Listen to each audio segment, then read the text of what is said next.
Okay, so I just realized if I don't make my video right now, tonight, I'm not gonna have one for this week because we are traveling early tomorrow morning. We're gonna be speaking in the Poconos. Actually, Asha and I are going together, and Nava's joining us as well, and we are speaking for a Shabbaton in the Poconos. So, but we're gonna be traveling all day, and as soon as we get there, we're speaking. So that's why at 11:34 at night, we are doing this video. And what I hope it makes sense because I'm absolutely exhausted and I have a bunch of different scattered ideas, but there is a story that always, it's so profound and powerful as it is, but really always at this time of year, and specifically with this Torah portion of Eschanan, reminds me of this. And the year was 1994. And there was a Israeli soldier who had been kidnapped by Hamas. And he actually also happened to be a US citizen. And he was held hostage for 6 days. And during that time, the entire country, if not world, came together praying for a safe return, worried about him, just this beautiful young man, boy practically, who is held by terrorists and whose life was literally, in the gravest of danger. And you had so many people who never really had prayed before, or who never felt that they necessarily had belief or connection or anything. And from all walks of life, everybody came together in a unified way to pray for a safe return. Unfortunately, he was murdered, and there was a whole rescue mission. It unfortunately failed, and it was at his funeral that this whole question was addressed, because it's very easy to have faith and to have belief when things work out how we want them to.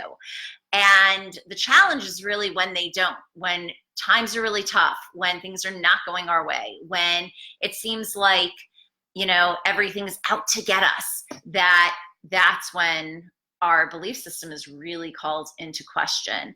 What do we believe? What do we have faith in? What do we feel is real and true to us when things are not going our way? And so here you had especially so many kids who had been coming and who had been praying, who never believed in anything. And then the outcome was the opposite. We'd like to believe that when we do our best and we, try to get everything to work the right way, that we're going to succeed, that's going to come out as it needs to.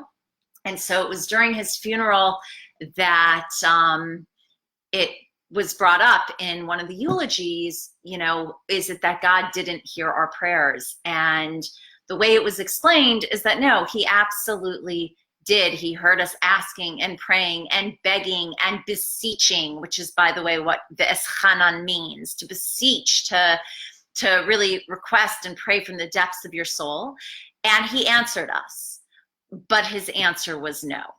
And that hits so hard because sometimes the answer is no, it's not what we want. And we are in this month of Av, which is, first of all, Av means father, and it is considered the most tragic time in the Jewish calendar, which culminated in Tisha B'Av, the 9th of Av, which was the fast day on Sunday. Hello, all of you. And now we're actually heading into Tu B'Av, which is a great day of celebration. But before we get there, the Shabbos that preceded Tisha B'Av is referred to as Shabbat Chazon, which is the idea of vision, that we have a vision for how we want our lives. We have a vision for how the world should be. We have a vision, how we envision ourselves, envision what's happening. And we need that vision. And it's an incredible, great necessity for knowing what we want, right? There's definitely that idea. If you don't even have a vision of how you want things to be, you have no goal. You have nothing to attain. You don't even know what you're looking for or looking after, or if you've reached it. So vision is absolutely essential. And so the Shabbos preceding Tisha B'Av, it's the Shabbos of vision. Then we have Tisha B'Av, which is the 9th of Av, and the 9th letter in the Hebrew alphabet, which is the letter Tet, is the idea of like concealed good. It actually represents physically, if you look at the letter, the idea of like pregnancy, that like there's, you know, this almost like pregnant extension on the letter. It kind of goes like that. This is not a good visual. I should have had it printed out. But nonetheless, it's the concept that things are hidden from us, that things are sometimes gestating and they are not ready to be birthed yet, and they haven't been revealed, and they're still in this concealed state. And that the 9th of Av is this great day of tragedy. Great was the wrong word to use, but like this day of tremendous loss and tragedy from the fact that it was the destruction of the first and second temples. It is also related to the start of World War I, and the start in many ways, it's connected to the final solution during the Holocaust. It's the day of the expulsion from Spain in 1492, and I believe it was 1290, our expulsion from England. Not a good day for us. And yet, it says that this is the day that doesn't disappear in the future, but rather gets transformed. That it's also considered the birthday of Mashiach, of this idea of our redemption, of our future, of our transformation, of that vision coming into fruition, even though it's not there yet, and it hasn't been revealed yet, and it's still gestating, and it is going to be birthed, but it's all going to happen at this time. And then following Tisha B'Av, it actually says that our greatest day of mourning is going to become the greatest day of joy. And we even have an allusion to this, that when we're in the month of Adar, which is the month where we celebrate Purim, which is another major time of redemptive overcoming. It says, "K'shenichnas Adar marbin b'simcha," that when Adar enters, we need to increase in our joy. That is a time to be so joyous and celebratory. So then we have the opposite during this month. It says, "K'shenichnas Av mamitim b'simcha," that when Av enters, we need to decrease in our joy. And yet the Hasidic explanation of that is that should be read, "K'shenichnas Av mamitim." How do we decrease the severity of Av? How do we lessen that intensity and the tragicness and everything that we're struggling with? B'simcha, through joy. That joy is always going to be, that has to be in the vision, that we know there will be rebirth and transformation in the ability, you know, to kind of build from the bottom up, you know, and this idea that from destruction comes rebirth and rebuilding. And so following Tisha B'Av, the Shabbos we are going into now, the Eschanan, is considered, it's called Shabbos Nachamu. It's the Shabbos of comfort. So we go from vision almost to tragedy to comfort. And the whole time there needs to be the sense of belief, right? That we believe that things are happening the way they need to and for a reason, and we don't always understand it. And sometimes that answer's no. And even this Torah portion begins with Moshe being told, no, I know you want to enter Israel. No, it's not happening. It's not that you didn't get an answer. You're getting an answer. You may not like the answer, but you're getting it. And that's the answer. And there's a reason for that answer. And sometimes we're blessed to understand the reason, and sometimes we don't have it. And yet there's still that faith and that belief that there's this relationship here and there's that connection. And that's actually one of the beautiful allusions to the fact that Av, which is the month, is also father, and that idea of faith. It says that the Aleph and the Beit, which spell the word, are for Emunah and Bitachon, for faith and security and belief, and that there is, you know, this meaning behind it. And if you read it the other way, then it's Bo, and Bo is a Beit and an Aleph. It's just backwards, and that means like coming. It's coming. So that vision is coming, that comfort is coming, the good is coming, the revealed good. Because before, it's still in a state of pregnancy and it's concealed and we don't understand it and we can't make sense of it. And yet that belief is there. The belief has to be there in the good times and in the bad, when things are clear and when they're completely hidden. Otherwise, it's not true belief. It's conditional.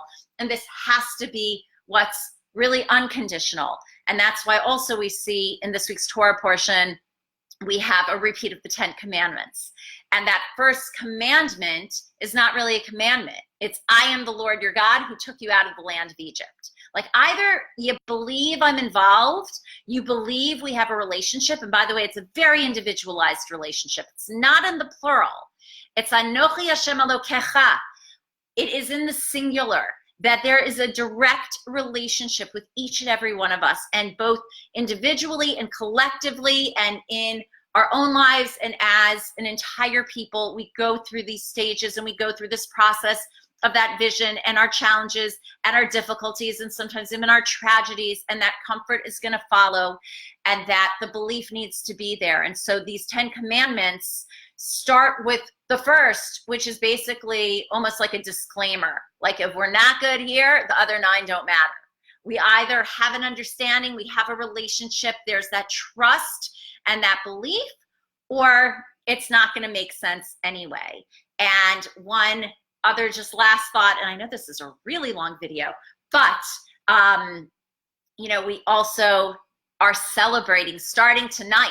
It's the full moon. We're in the middle of the month. It's the 15th of Av, which is Tu B'Av, and that is one of the greatest, most celebratory days in the entire Jewish calendar.